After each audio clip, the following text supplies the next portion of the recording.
Hi, everyone. Happy Thursday. Welcome to Office Hours, the season 2 finale of Office Hours. It's great to have you with me. For those of you joining for the first time, my name is Kamara Toffolo. I'm a resume writer, LinkedIn consultant, and job search strategist, and LinkedIn top voice who helps established professionals dare to do work differently and land great fitting gigs. So yes, this is our finale tonight, and it is an Ask Me Anything episode. So we have quite a few pre-submitted questions, which we're going to get to first, but please do get any questions around your job search or anything really. You want to know my favorite Office episode, you want a good recipe for, oh gosh, I don't know, am I even a good cook? I've got answers for many questions. So get your questions into the chat. And while you're at it, I would love to know where everybody is tuning in from. Where in the world are you? Office Hours boasts a global audience, and it's so great to hear where everybody is tuning in from. So get your notes in the chat. Hello, Emma from Colombia. Thank you for joining. Great to see you. Thanks so much. So without further ado, I'm going to launch into the questions because we've got a lot to cover, and I want to make sure that we do cover all of the pre-submitted questions, and I will try to get to as many of the live questions as I can as well.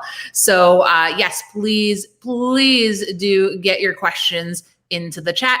And if you're feeling generous, please give this video a like on YouTube or an interaction of some sort of one of the 5 on LinkedIn. I would really appreciate it.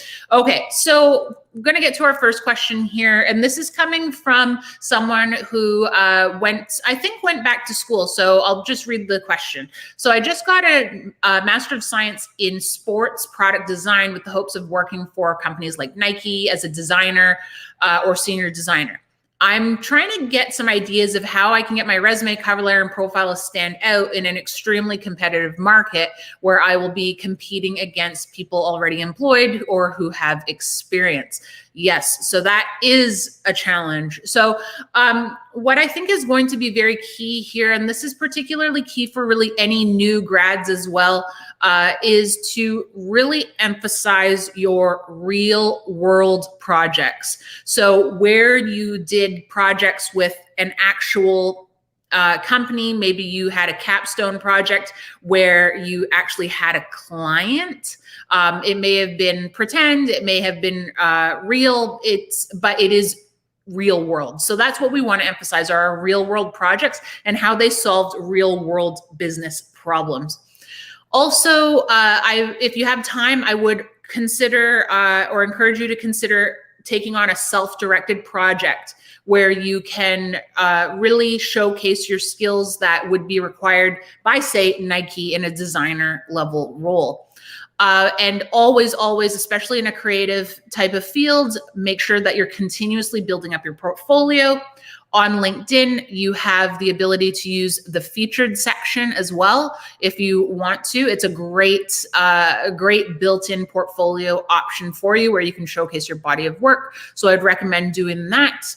And if you have previous work experience that isn't design related, make sure that the reader understands how that gives you a unique perspective to your new line of work in design, performance design of athletic apparel. So just make sure you're helping the reader understand how the previous pieces of the puzzle fit into the new puzzle.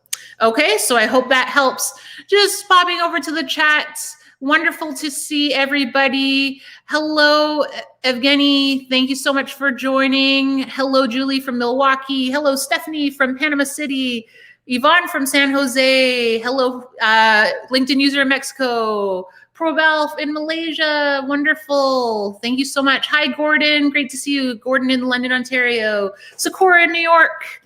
And Michael in Calgary. Thanks everybody for tuning in and checking in. All right, so let's get to our next question. When writing a cover letter, how do you skip repeating information in the resume that's already in your resume while highlighting our skills, while talking about how we're the person best suited for the role? Okay, so first and foremost, please download my free cover letter guide. If you go to my website, kamaratoffolo.com, go to free stuff. I've got a free cover letter guide there. So grab that first. Next, it is okay to highlight your absolute best accomplishments that reinforce the skills and strengths that you're required to bring to your target role. So we're not going to regurgitate our entire resume, but we will highlight the kind of our greatest hits, if that makes sense. But for the rest of the cover letter, and this will help keep you from regurgitating your resume, you want to keep the rest of your cover letter focused on why you want to work for the company that you're applying to, and what about, say, their mission, vision, or values do you feel connected with. Okay. All right. So I do see some questions in the chat. Thank you, Jane. I will definitely get to your questions. Thank you, Christina. I'll get to your questions as well. Thank you. And Mohammed, I'll get to your questions too. Thank you so much. All right. So I have a question here. Someone is on the career track to step into food service, a server role, I believe food service.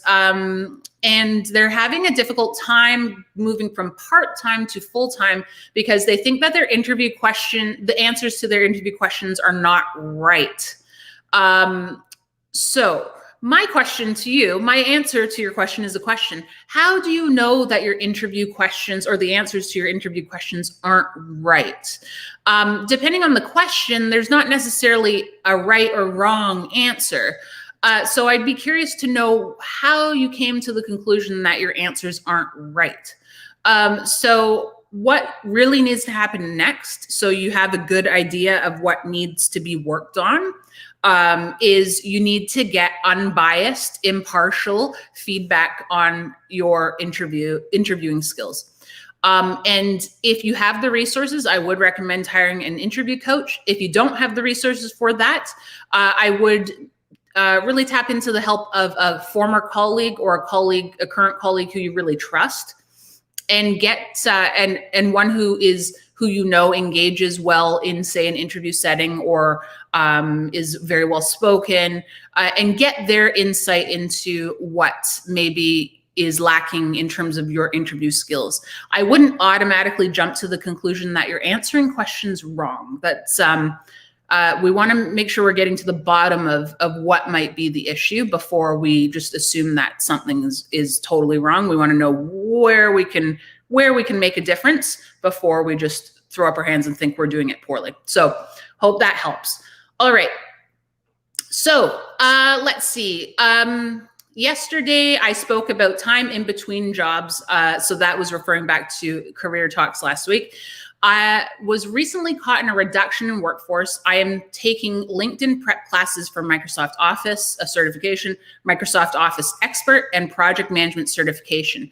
How would I work that into my profile and resume? I'm also working full-time looking for a new job. Okay, so this would definitely belong in your education section on your resume. And on LinkedIn, it would belong in your education section too. But for the certifications that you're working on, I would make sure that you put them in your certification section with a projected completion date or a projected certification date. For me, I'd be curious why you chose these courses. So we've got Microsoft Office ×2 and then project management. So I'm curious at this point what your target job is. So yeah, and I think the reader of your resume might be curious about why you chose these courses as well. So maybe clarify what your target job is before you start inserting all this education. Only include what's truly relevant to where you're headed. I'm not sure how well the Microsoft Office will serve because Microsoft Office is kind of a base requirement for most jobs. But if there is something specific you're striving towards, then definitely explain that, and maybe explain it and elaborate a bit in your about section on your LinkedIn about why you're taking this professional development. Because yeah, with the Microsoft Office, I'm just a little unclear what the value is there. But if you are targeting project management, obviously the project management certification is helpful.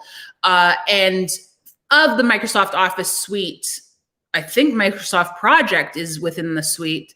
And so emphasizing your skill in that would be really helpful if you're on the project manager track. Okay, I hope that helps. All right. Hello, Patricia from Queens. Hey, Bobby, good to see you.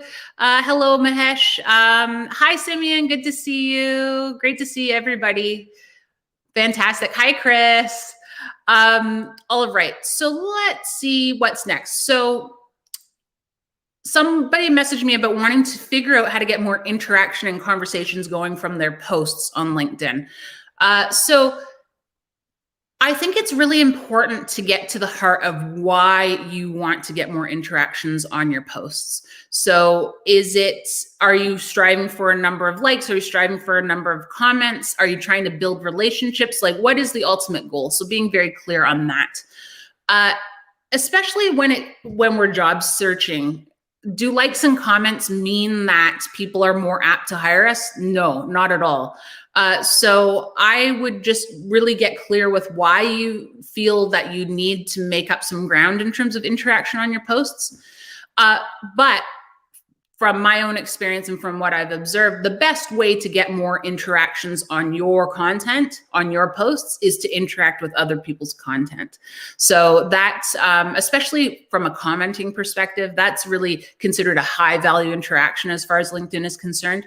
So really trying to be actively engaged as a member of the LinkedIn community, that's what will reward you with getting in front of more people, which will lead to more interactions on your posts. But one quick way to get really good interactions at the moment is to use polls. So polls are doing really well on LinkedIn, getting getting in front of a lot of eyeballs. So polls would be a really great way to try and increase your engagement.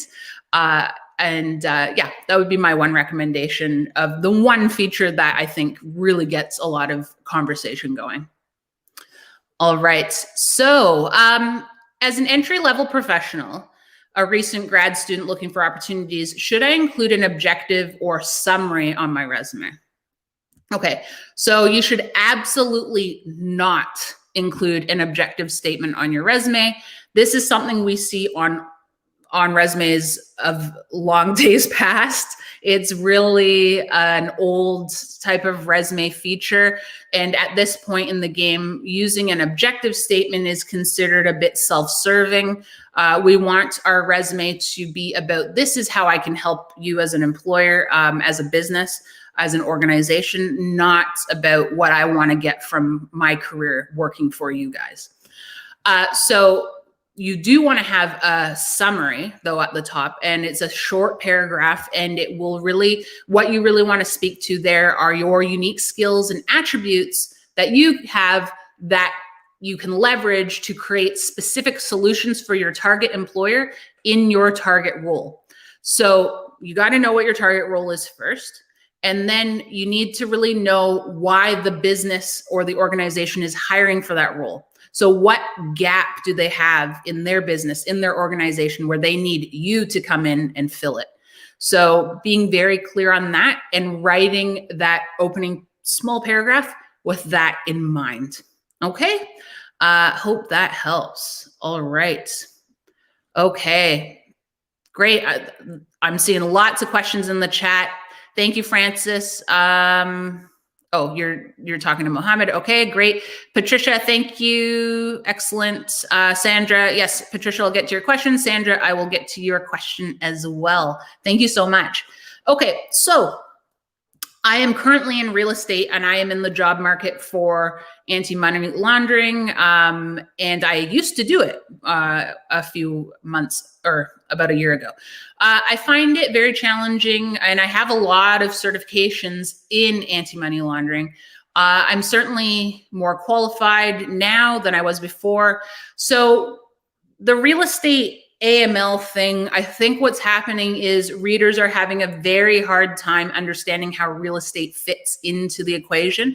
And there was a part of your story which you shared with me that was more of the personal side, the personal motivation to getting into real estate and away from AML. So I think it's important to use your cover letter possibly to explain why you made that shift, but more importantly, explain in your cover letter why you want to shift back to your career in AML. So also what you really need to do is help the reader understand how your time in real estate really adds to your strengths and skills as someone transitioning back into anti-money laundering. So I was racking my brain trying to think of what you could highlight. And so this is the only thing I could come up with in a short period of time. But I was thinking maybe in real estate, like if you're working with buyers and sellers, maybe you have really enhanced your ability or strengths to listen so intently that you're hearing beyond what buyers and sellers tell you they want. Like, I want a 3-bedroom, 2-bath house, close to good schools, around the corner from shopping, et cetera, et cetera. So they're saying that, but what are they really saying? So probably you've developed a really good ear for hearing what they really want. And so in that sense, maybe you have an enhanced ability to take a more qualitative approach to uncovering money laundering situations or fraud. And so maybe that's something you can speak to about what your time in real estate has given you that's new and fresh and unique as you return to anti-money laundering. So again, this was a theme of, I think, what I was talking about on Career Talks last week. We got to make it make sense. So you need to make the real estate, the move into real estate, make sense for the reader as they see you transitioning back into anti-money laundering. Okay, I hope that helps. Okay, so what is the best way to let employers know that you are open to other opportunities on your LinkedIn profile? I'm interested in transitioning from one space to another, but I'm open to exploring other careers that aren't related to that one space. Okay, so yeah, and in the message that you had sent me, you had mentioned 2 very vastly different potential additional career paths. Okay, so the challenge with LinkedIn and resumes is it's pretty much, well, it's very difficult to tell multiple narratives on your LinkedIn because it will only confuse the readers. So I think a common misconception with job searching is that keeping our options open will lead to better results. And that is just not the case. Being focused in your job search, having a very clearly identified target job is what will get you hired, not being like open and flexible. That just doesn't work in your favor. Being focused because you can tell focus stories in your resume, you can tell focus stories in your interview, and you can tell and show the reader and the interviewers exactly where you fit and exactly what type of solutions that you can create for their company to serve their business needs. So keep it focused. Yeah, just really stay the course and stay committed to that one focus. If you are finding that your job search isn't successful at the moment, let's say you're not getting interviews for your target direction, it's likely a resume issue and not an issue of you being inflexible in terms of not considering all possible options. You don't need to open up you don't need to kind of broaden your search more so as you need to make sure that all your ducks are in a row to get you towards that target job. And so if you're not getting interviews, is likely a resume problem. So you'll want to take a look at that. Okay. Lots of talking. Okay, someone asked, is it necessary to explain an employment gap in a cover letter written to a Canadian employer? Okay, so there's no rule saying that you have to explain it, but in my world, you need to explain it. So you want to explain it on your resume briefly, and you can elaborate on your cover letter if it will add value to the story. And this is something that I would recommend to any job seeker globally. This is important to address because when we don't address career gaps, we let imaginations run wild. And when they run wild, they run really too far, and they make assumptions about our careers that aren't correct in many cases. So we need to tell people really what happened while also honoring our own confidentiality. So keep it brief on your resume.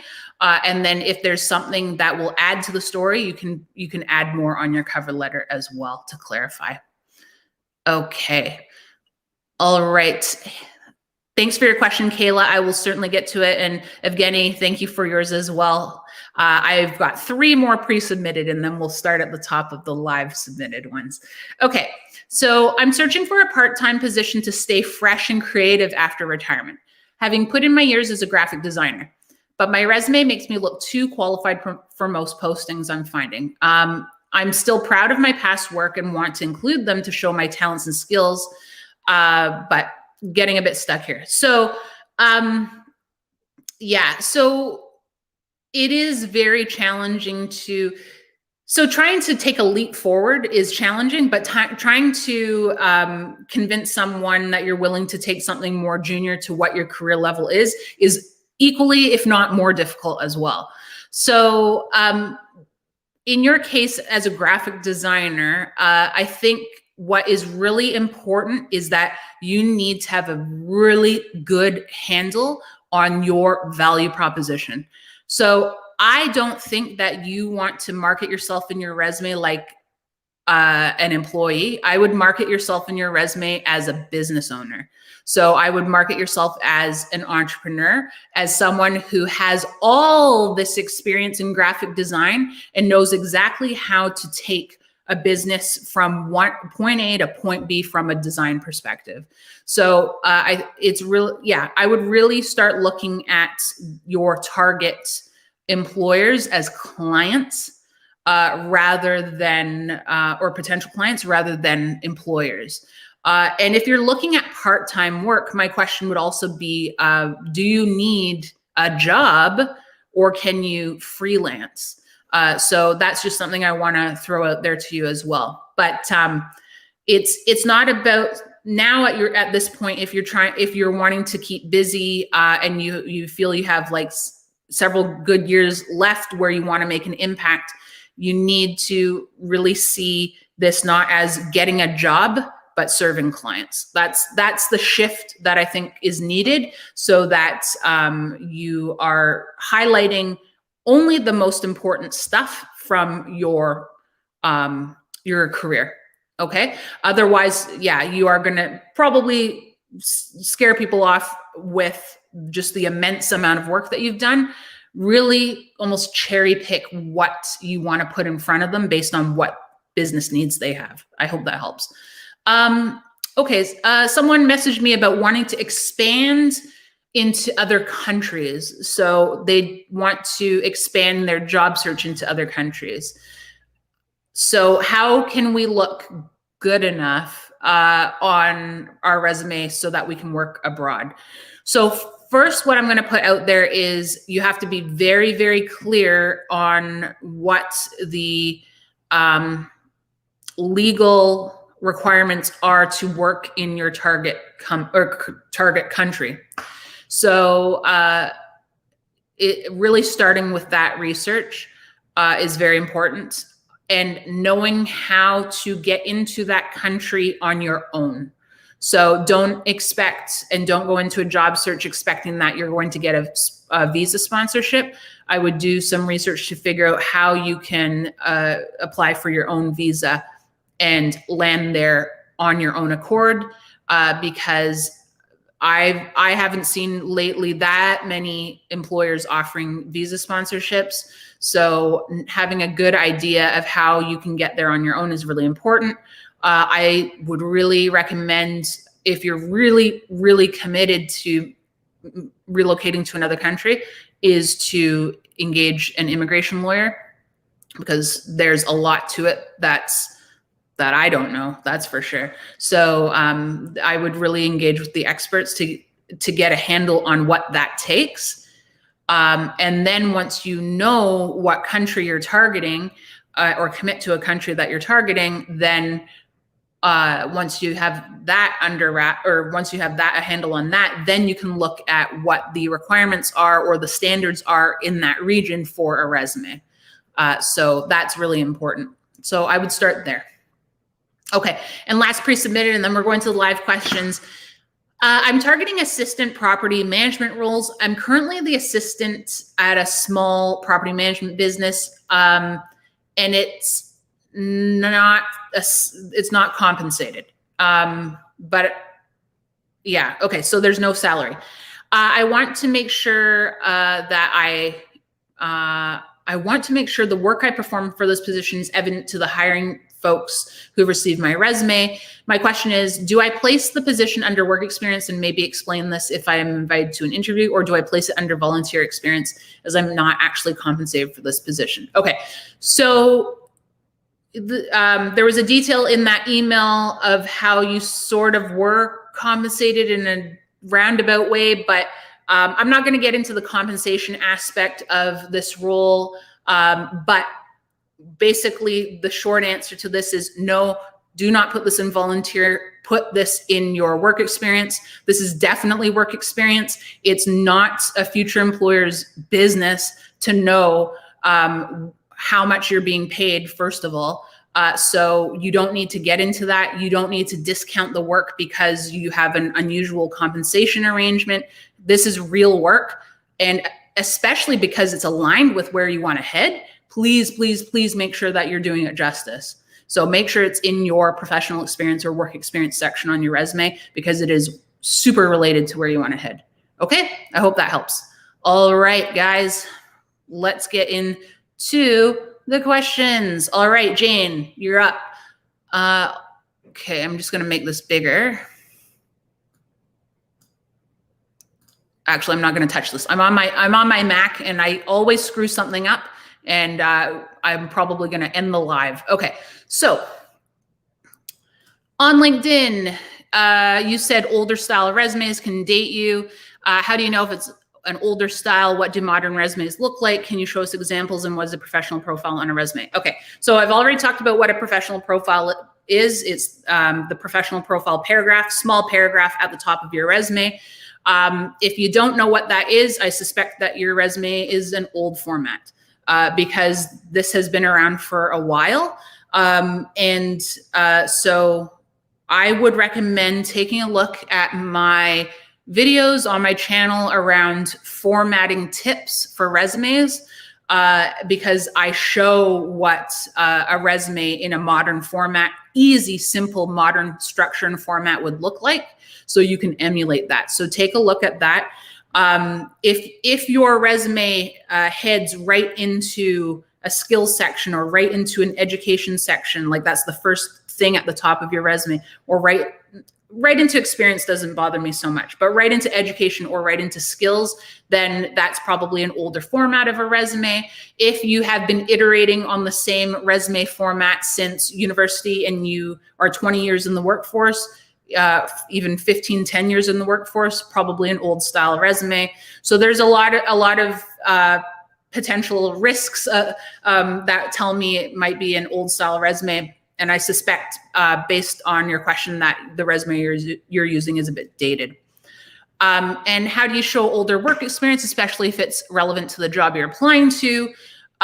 Okay, so relevant to the job you're applying to, work experience that's older from the past, you can use a career highlights section on your first page. So you would go profile paragraph at the top, and then career highlights, where you'd be highlighting a couple accomplishments, absolute best accomplishments from old work experience. So you're basically bringing it from the past into the present, almost physically. And check out my video on, I think I called beating age discrimination or something. I get into that when I look at a case study for Creed Bratton from The Office. So take a look at that video. And what type of graphics should we put on our LinkedIn profile? I'm not sure what that is. Okay, so I'm not a graphic designer, so I'm not going to give graphic design advice. But if you look at my profile, I try and use a lot of the options for putting imagery on my profile. You look at the featured section, it has a lot of images. You look at my background photo, it's a big image. So I'm taking advantage of those spots. I can't give advice on what to put because I don't know what you're targeting as a job, and I don't know what your personal brand ethos is. So I can't really give you advice on that. A graphic designer would be a much better person to consult with on that. All right. And moved to Boston, have very little network here. What suggestions do you have for networking given COVID? I would not worry about your regional network. I would tap your virtual network. And so get in touch with your alumni networks, get in touch with your any networks and events that are put on by professional associations. Like if we're talking about a project manager, PMI probably has some events. If we're talking about a CPA, then CPA chapters will have certain events. So that's where I would really start. So we're basically starting in our own virtual backyard, making it easy on ourselves to get back into networking. And yeah, the region, because we live in a digital age, physically where you are, you don't need to only focus on that network. You can focus on your global network. So that's my recommendation. Hope that helps. All right, what's next? Christina, hello, Christina. Oh, sorry, I think it might have cut you off at the end, but let's see. Should we call out something we're lacking but excited to start in a cover letter? I'm looking to move into SaaS, but I only have experience in product-based industries. Many of my target jobs want experience in technical environments. I think I have many of the technical skills required for the job, just not in that environment. Not sure if I should bring it up when applying or once I get an interview. Fingers crossed. Yes, fingers crossed. Looking forward to season 2. Okay, thank you, Christina. Okay, so I'm going to pop that back down. Okay, so absolutely, if you are lacking experience, first of all, I want to make sure that you're hitting checking most of the boxes in terms of qualifications. So if it's only one small area, maybe you haven't worked in SaaS, but you have a ton of experience working with clients in different product-based organizations, then I think that sounds like something that you should go ahead and apply to. So yes, definitely call out the gap in your cover letter and explain how you'll make up the difference. So they have a really good understanding that you may not have this one thing that they're looking for, but you have all this other stuff, and that all this other stuff can help you make a unique impact in this role. And it's all this other stuff that you bring that most other people where they only have the technical expertise or technical experience in this case, where they can't bring that to the table. So definitely call that out and then buffer it with, yeah, but I have all this stuff to offer. I hope that helps. Okay, let's see what's next. Okay, Mohammed, I think you were talking with someone else in the chat. So is there any career coach who will help to make application package like teaching statement, research proposal, et cetera, for academy position application? Okay, so yes, I think someone was chatting with you in the chat. I don't have anyone in my network, unfortunately. So make sure that you get in touch with the person who is reaching out to you. Okay, let's see. Okay. Francis, oh yes, sorry, I keep coming across yours and thinking it's a question, but you were getting back in touch with him. Okay, Patricia, all right. What's the best way to showcase your resume for a position you have educational qualifications for, but not all of the relevant skills required? For example, I have a master's degree in finance, but not all relevant experience. Okay. It really depends. I'm maybe suspecting that you might not have the qualifications necessary. So I would need to know more. So what I'm hearing is you don't have the qualifications. The school is good, like the schooling is a good thing. Yeah, I suspect that if you're lacking experience that is required in the job posting, that you aren't qualified yet for the role. You'll need to pursue a role that's more aligned with not having the experience. So if you're recent, I'd be curious about how recently you graduated as well. If you very recently graduated, then you would want to make sure that you're pursuing roles that are focused on new grads rather than something that's a little more senior, so you can build up that experience base before you apply. So let me know a little more information in the chat if you want me to get into more detail. All right, Sandra. All right. Does it hurt my interview if I'm honest with interviewer about not wanting to travel for work? So I think it's good to be honest. I would be curious why you'd be applying if travel's required and you don't want to travel. So that's something I'd be curious about. Yes, it may take you out of the running. If they say that travel is required and you don't want to travel at all, then yes, it may take you out of the running. But is that a bad thing, though? I don't think so. I think that self-selecting out of jobs that are bad fits is a benefit. I don't see any problems with being honest in that respect. And then you don't get the job, then it wasn't the one for you. And you dodged basically a role that wouldn't have been what you needed, right? So could it hurt you? Probably. Like, could it hurt your chances? But I don't think it's a bad thing. So I don't think it's a bad thing if you self-selected out of that role. Kayla, soft skills on the CV. Do you think these keywords could help? So keywords are useful to a certain extent, but what's more important is backing up those keywords. So backing up how you've exhibited those keywords, how you've demonstrated those keywords. And when I say keywords, I'm meaning skills. And so you really need to paint a picture for the reader of how you've exercised and demonstrated the skills that you're claiming in your skills section. So could soft skills help? From a keywords perspective, it depends. And from a job perspective, it depends. It all depends on what the job posting is asking for and what's required and desired from you out of that role. And if a lot of it is soft skills, then certainly you should highlight those soft skills and then back them up with, these are how I demonstrated these particular soft skills that you want from me. Okay, I hope that helps. Let me know if I'm missing any part of that question. Okay, I recently moved to the US. Should I include a short story about the country changing in cover letter? Does job hunting strategy, should it be different for an outsider? Okay, so great question.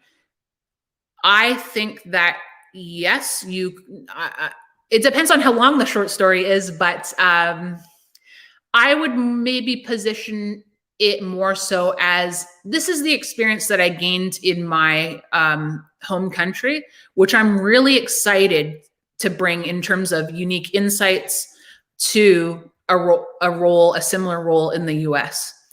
And so you're not necessarily getting deep into why you wanted to move. So like a lot of people, especially my clients, when I'm asking, why are you relocating to, say, Canada? It's for kind of the overarching answer is a better life. Okay, that's not something that we necessarily want to share on a cover letter because it's like it doesn't really resonate with the employer, because you're having a conversation about you filling a business need, not having a better life, right?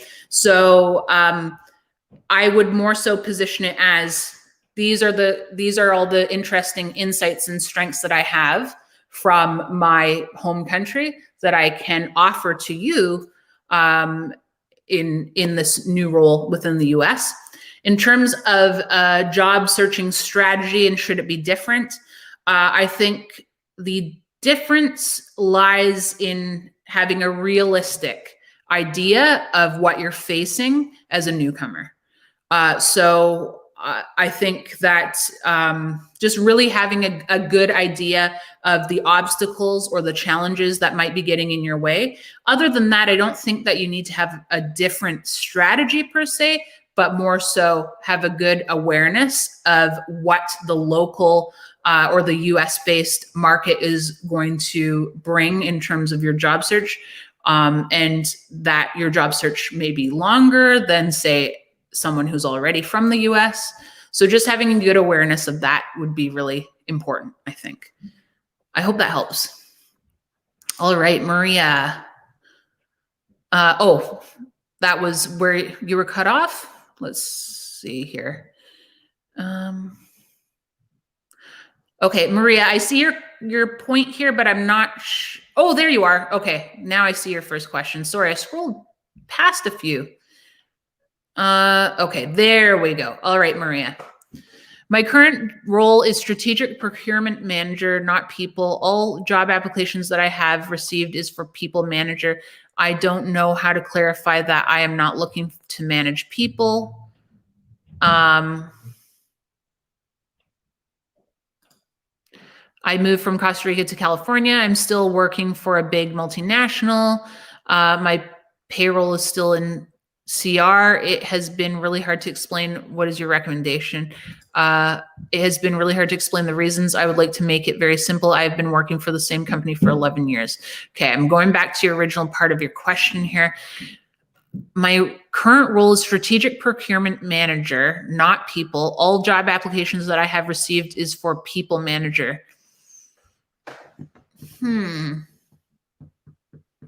Okay, I think what you're mentioning here is that your target job is a procurement manager role, but every job that you're being presented with, say from a recruiter, has an element of managing people, and you don't want to, which I totally get.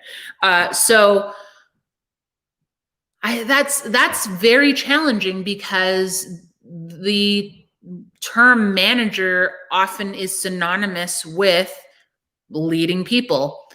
So I don't know how you're going to get around that.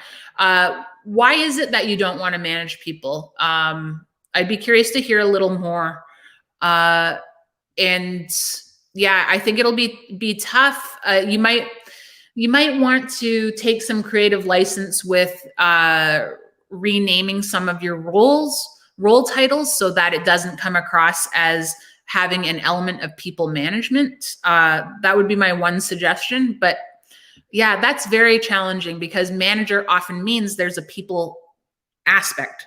So yeah, I'm challenged with that one. That one stumped me. So I think it's, have a good idea of why you don't want to manage people, and then make sure that you're actively applying to roles where that's not a requirement. I think that's going to be key for you rather than waiting for roles to be presented to you.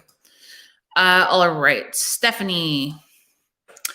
I have a 2-year gap in my resume, but I worked as a freelance translator until I got a full-time job. How should I address this gap and my freelance position? Also, prior to freelance, I was a mining engineer, and now I am a compliance officer. Okay.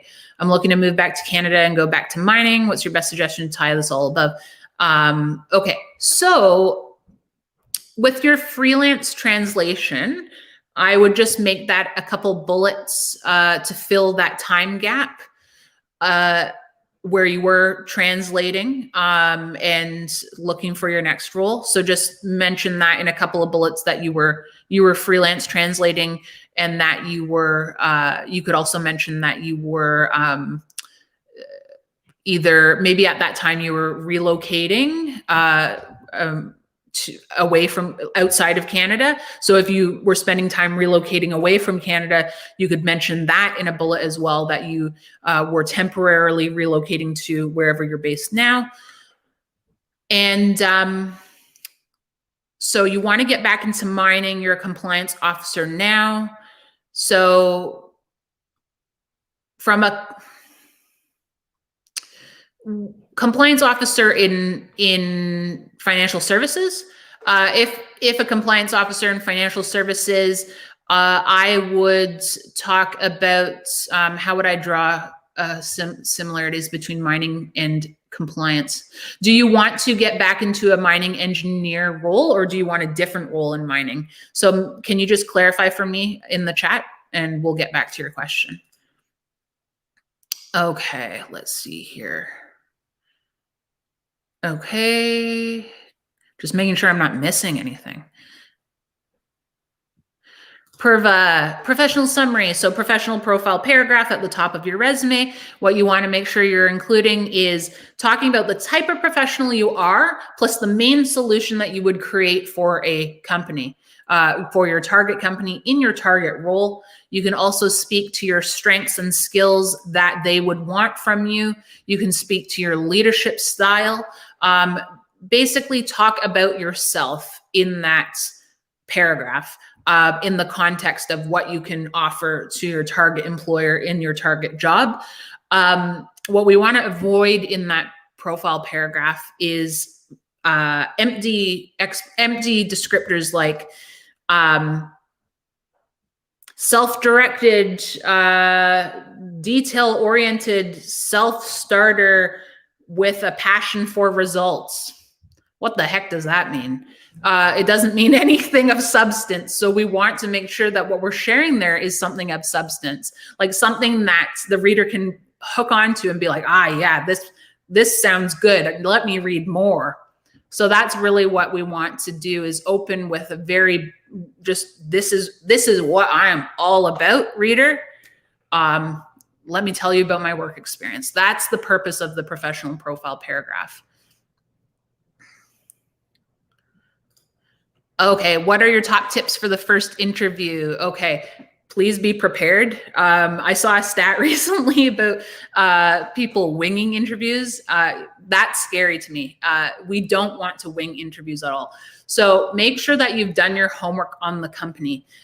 You want to know exactly what they're hiring or potentially hiring you for.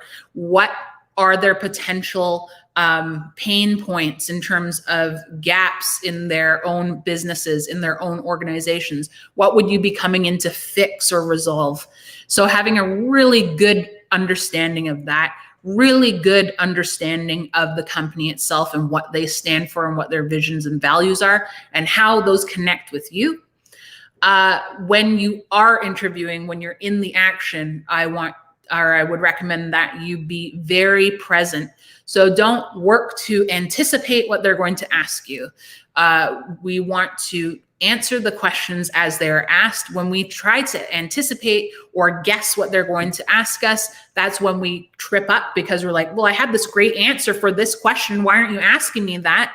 That's when we can encounter a lot of challenges and not answer the question as it was asked. Definitely take a beat to compose your question or your answer in your mind before you say it. It's totally fair to take a moment to compose your answer so that it's thoughtful and answering the question at hand. If it's a video interview, which it likely will be, if not a phone screen, but if it's a video interview, test your tech ahead of time, make sure that it's working, make sure your environment is professional and conducive to having an interview. Make sure you're comfortable with the tech as well. So test it out, take it for a test run. Most tech that is used in interviews, you can take on a bit of a test drive for free. So make sure you do that so you're not stressed out about or having the added stress of working with an unfamiliar technology. So that would be those would be my recommendations. Hope that helps. All right. I'm planning a shift from manufacturing to strategic consulting, but I don't know how to begin or approach. What is strategic consulting? Who would be your clients? I think that's first a very important thing that you need to identify is who would you be serving? Would you be serving as a strategic consultant to manufacturing clients? If so, then what you're offering to or what you're going to share in your resume is your firsthand experience in manufacturing and anything around strategy within manufacturing. if you dealt with clients already in manufacturing, you want to talk about how you dealt with clients. If you were analyzing business problems and coming up with recommendations and solutions, you want to talk about that. That's what you would be doing in consulting. If you were leading teams potentially or engaging with large cross-functional groups, you want to bring that in. There's just a lot that would cross over, but it all starts with who are your clients and what type of strategic consulting are you moving into. Hope that helps. All right, let's see here. Okay, Priva. I want to know, can we relate teaching experiences, customer service? If yes, then how? I was working as a soft skills trainer and now want to move to banking financial sector.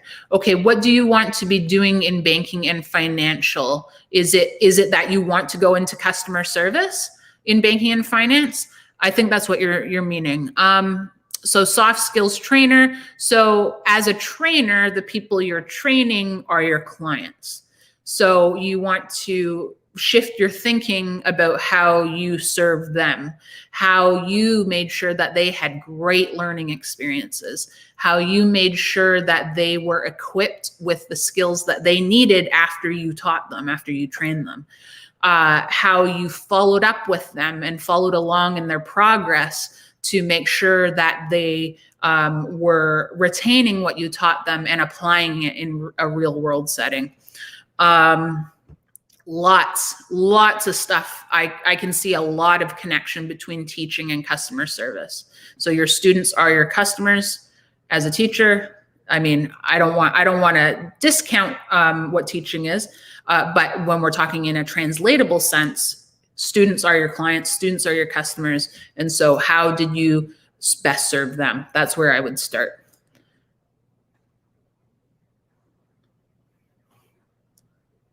All right. Shamala, I had a career break of 5 years, partly because of not having work authorization and having a child. I've resumed work, but again, had to quit. How do I put this in my resume? Okay, so just briefly address the time that you were off. Just say that you, just with a very single one sentence for that time frame that you took personal. I think what I've been hearing from recruiters lately is personal sabbatical or personal leave. Just say that you took personal, like you had a personal leave, I would say. And then you would, it depends on how short that job was that you started in and had to leave. You could either address it with a couple bullets, if it was super short, but if you had, even regardless of how long it was, if you had really good accomplishments that are related to where you're targeting for your next role or what you're targeting for your next role, then make sure that you share them. It doesn't really matter that it was short so much as the impact and difference that you made while you were there for that short period of time. And then for the current gap that you're in now, basically, I think the reader will want to be convinced that you are prepared to step into a new role for the long term. So you need to show them how you are ready for that. And so if you have been doing some work to try and strengthen your skills or refresh your skills, that would be pretty convincing that you are ready to step into a new role for the long term. So I would mention that. And I would mention in a bullet as well that you are ready for your next role as whatever it is that you're stepping into. Okay.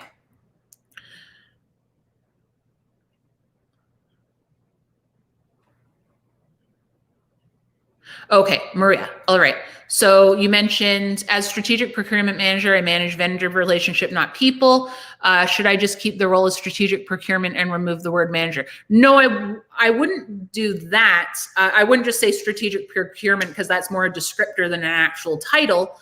But perhaps if there's an industry recognized term for procurement manager, that doesn't have the aspect of managing a team, then I would change it to that role title, like strategic procurement coordinator. I also don't want to discount the work. So I think what is happening here is that recruiters are just seeing a match for strategic procurement manager and they're reaching out to you. So I would not say that there's anything really wrong in what you're being approached for, but more so what you need to do if you do want a new job is you really need to actively pursue and apply to the jobs that you want. So the roles that don't have a people management aspect, that are only vendor management related. So making sure that you're targeting what you want and not passive in your job search in terms of waiting for finally the right job to be presented to you. This is more about you really pursuing what you want, because there's a mismatch in expectations and what you want or don't want to do. So you need to take control of this job search and make sure that you're going after what you want. Okay. All right, Stephanie, back to your question. All right.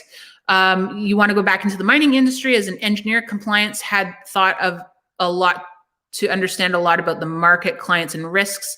It's not just doing manuals and studies to get a mining permit for a mining project. Ah, yes, that's a good point.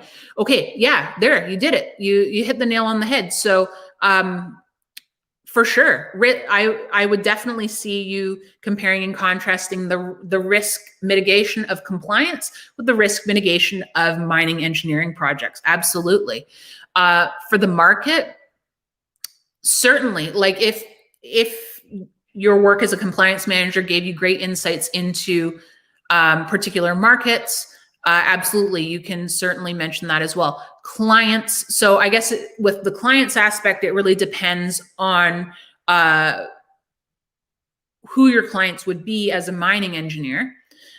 So if you're working for like an EPC type of, if you're working for a services provider, then clients would definitely come into play. I'm not sure if you're working directly for a mining company, I'm not sure how clients would come into the equation, but stakeholders and engaging with and influencing stakeholders internally is something that is linked between compliance and mining. So I think you're very much on the right track. So way to go. Yeah, definitely highlight all of those things. Maybe clients, that really depends on your understanding of what you're coming from and going back into in mining engineer. So I'll leave that with you. All right, Chris, thoughts on targeted resume title? Yes or no to a title? I have received conflicting feedback. So I think you're meaning the title at the top of the resume, and absolutely yes, for a title at the top of the resume. And so what I like to recommend is to change the title to the title for the job for which you're applying, because it identifies what you're applying to, as well as it primes the reader for how they should be interpreting your resume. So we've got project manager at the top of our resume. I should be reading this resume through the lens of this person applying for a project manager role.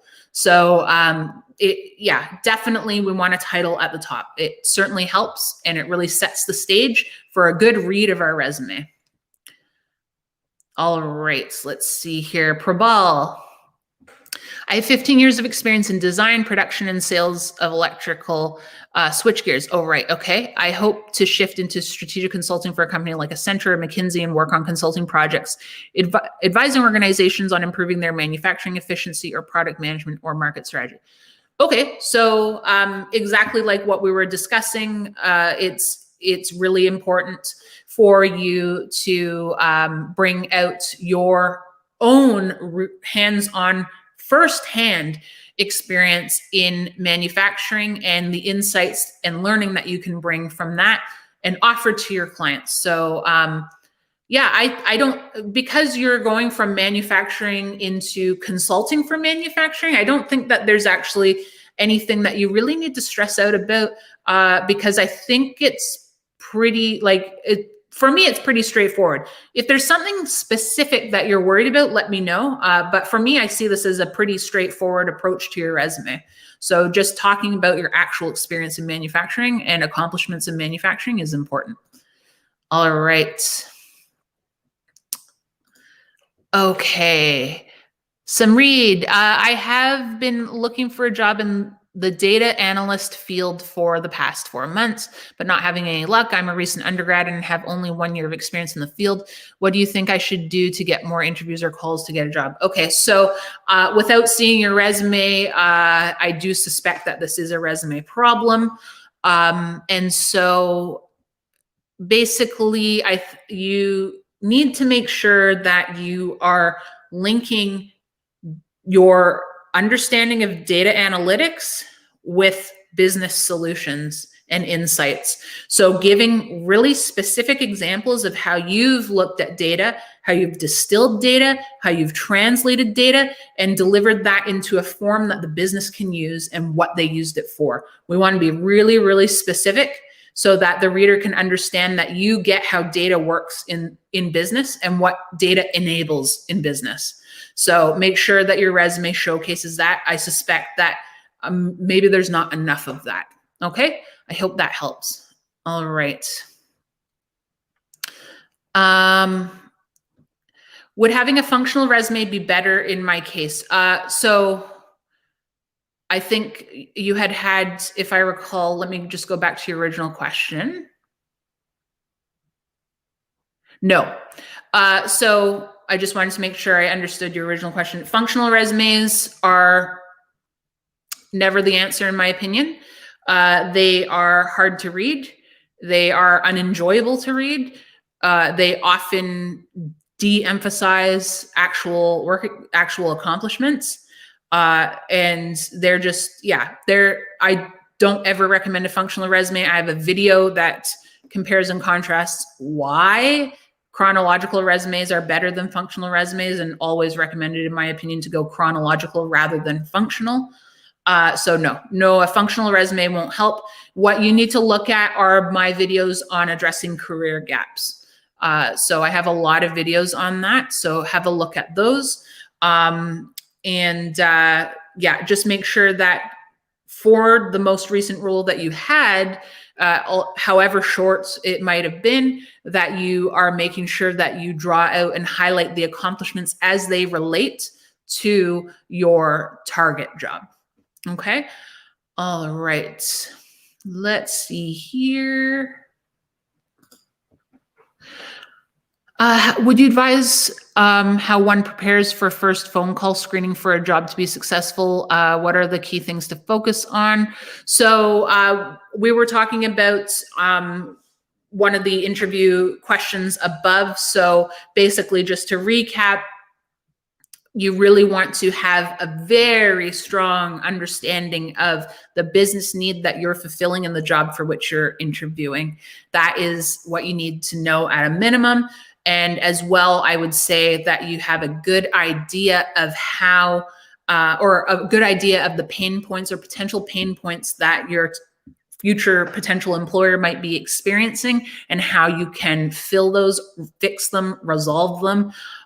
So that's really what I would make sure that you have a really good grasp on, as well as make sure you know your own work experience inside and out, in case you're asked to be walked through your resume, or in case you're asked, to walk them through your resume. You may get asked the question, tell me about yourself. I have a video on how to approach that, so check out my YouTube channel for that. But that's really where I would start. And then from a technology perspective, well, you said this was a phone screen, so you don't need to stress about the tech. But when you do get to a video interview, just making sure that you have everything ready to go for a video interview, that you're comfortable with the tech. And I have a video on that and preparing for video interviews as well on my YouTube channel. All right. Stephanie, what about the number of years of experience posted in a job position? I found a posting that I literally tick every requirement, but I'm 2 years of relevant work experience. I do have more years of experience, but from a different field. What are your thoughts as a recruiter? I sent my application following your tips and tailored my resume for the job. So I'm not a recruiter. So this is just my own opinion. So there are different regulations in terms of work experience requirements in terms of number of years. So that's something you could call out on your cover letter. It's not guaranteed that you will get a call. Certainly no application is guaranteed to get a call, but to improve your chances, possibly, I would call out what you've mentioned here in your question about having experience in another industry and try and help them see the relevance of that. Yeah, I would just call out that particular requirement as possibly not meeting all of the requirements, so that you're basically laying it all out on the table, and it's like, this is what I have in terms of meeting the qualifications for your job posting. And the number of years may have been a carry forward from another job posting, like where they took one job posting and they used it as a template and just updated it. Could be that. So we never know. So is it worth applying? Yes, I would say so. Just make sure that you showcase to them where you fill the gap, so to speak. Okay. All right. Let's see. How can we spot fake recruitment companies? I received many U.S. job invitations from agents located abroad in the US? That's a very good question. So my first instinct would be to check up on their LinkedIn profile. It's usually pretty obvious if they are not legitimate based on their LinkedIn profile. I've never seen the LinkedIn profile done well by these scam artists. Also, if you receive an unsolicited job posting where the job posting is completely unrelated to what you actually do, like I get so many job posting, like I'm not looking for a job. I get so many job posting advertisements offering me account manager roles. I'm not an account manager. I don't even think I had account manager ever in my LinkedIn profile. And it's for things like representing an organization from overseas in the US. I'm Canadian, what the heck? So usually you can sniff these out pretty easily when you actually have a good read of what they're asking for. And if it's generic and they're not naming you, they're not addressing it to you, that would be a red flag for me as well. So there's lots of different things. I would just background check the heck out of them, as well as I would treat any of those unsolicited messages like I would any messages saying that say, I won the lottery and I have $1 million waiting for me. So just be skeptical, I would say. All right, let's see here. That is really great. Yes, definitely add any extra projects that you're taking on in the meantime, self-directed projects, and always link those self-directed projects, the project work, to real world ability to create real world solutions. So that's great. Very good. Priva, what is the best resume match percentage to ATS? Do we need to match word by word? Okay, so no. So resumes are read by humans.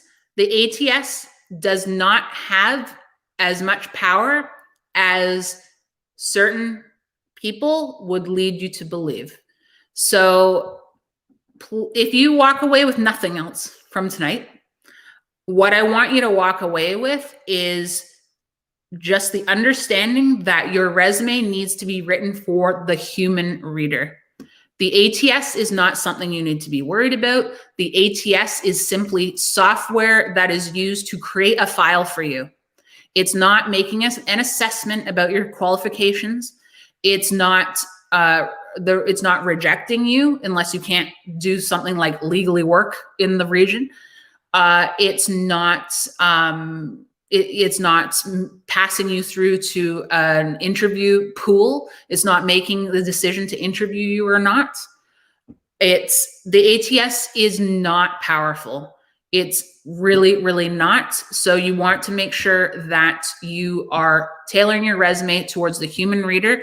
It does not matter the keyword matching percentage. That does not matter. Keywords can help later when you're already in the system and the recruiter is looking at the system to see who else exists, that might be available to fill a role.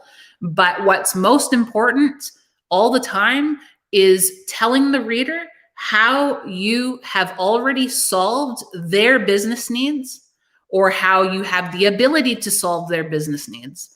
So always giving the context for how you have the ability to do the work. That is what you need to worry about. Don't worry about the ATS. Please don't stress about it. It's an added stress that it has truly no positive influence over your application at all. Don't stress about it. Okay. Just the only thing is just making sure that you're very focused on your target job, that you are making sure that you showcase the qualifications that are required from you, the skills that are required from you based on the job posting. And when you do that, you'll be checking the boxes. Because you'll be telling the reader exactly what they need to know about you in terms of your abilities to do the work. It's all about can this person do the work, not can this person put a bunch of arbitrary keywords into their resume. It's not about that. Okay, it's can you do the work. All right. Okay.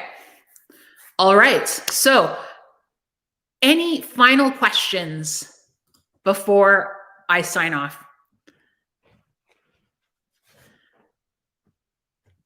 All right. Okay, Sandra. I have applied to job postings about 4 or 6 months ago. How do I know if my application was reviewed by anyone? You don't. There's no insight into that per se. If you have a contact at that company, then you can certainly see if you can get an introduction to the recruiter. Or try and track down the recruiter. But if 4 to 6 months have passed, it could have been reviewed. It might still be open and on pause. There's too many factors to know whether or not it was. But this is why networking is important in addition to and in tandem with applying online, because that's your way to try and make some inroads where maybe the application can't get you. So yeah, unfortunately, you just don't have any insights into that unless you have a contact. Should we always reach out to the recruiter for each company to find out if my application was viewed? So no, we don't want to approach a recruiter simply to know if our application has been viewed. That's not really a good use of your time. I would more so just use, if you are able to reach out to the recruiter, which is great, the point of your message to the recruiter would be basically like, I applied to this role. These are the strengths that I will bring to this role. And I would love to hop on a call with you to discuss further. So we're not asking them, have you reviewed my application? We're really just like poking them like subtly, like, hey, I applied for this job. This is all the great stuff I can offer to this job.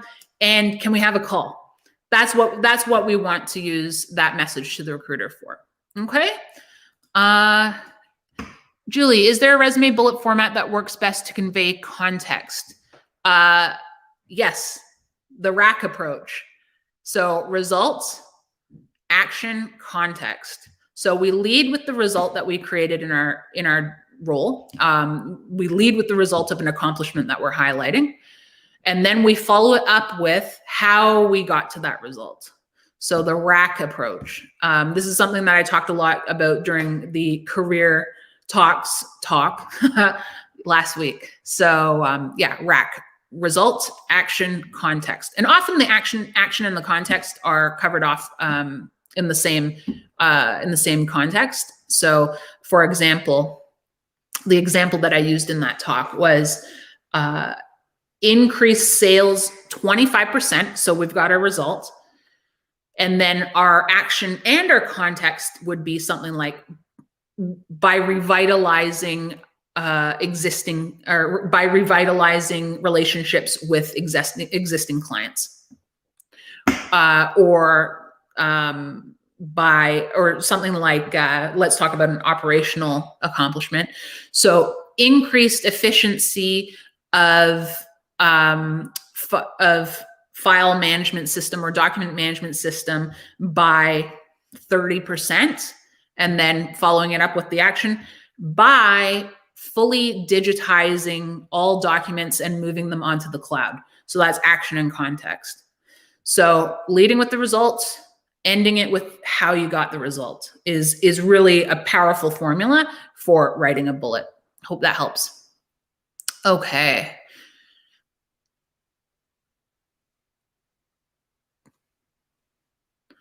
Thank you so much, Lisa. Appreciated. All right.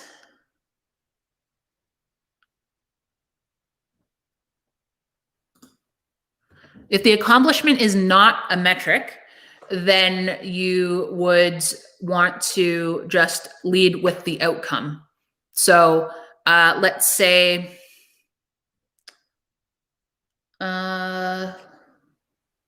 try every accomplishment I can think of is coming up with the metric.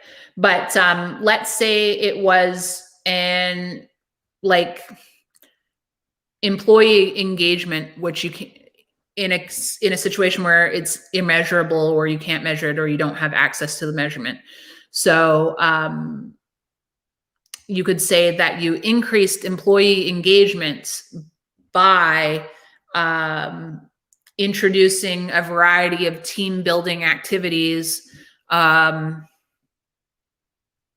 By introducing a variety of team building activities. So that might be an example of something that you can't necessarily quantify, or maybe you don't have access to the metric. That's a bad one because that one can usually be quantified. So you're leading with the outcome. If there's no number, that's fine. You're leading with the outcome. You're leading with the result, whether or not there's a number, and then following it up with the the action or context. All right.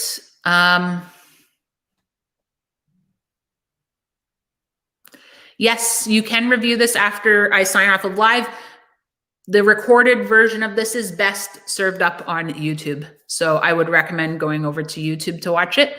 And thank you, Yuri. I appreciate that. Thank you. Is there a reason why a recruiter will contact you via phone rather than email to schedule a screen? I have no idea, actually. That's a really good question. Does it bother you that they contact you by phone rather than email? Or just asking out of curiosity. Yeah, that's a good question. I'm gonna have to ask my recruiter friends that. I don't know. So now I'm curious.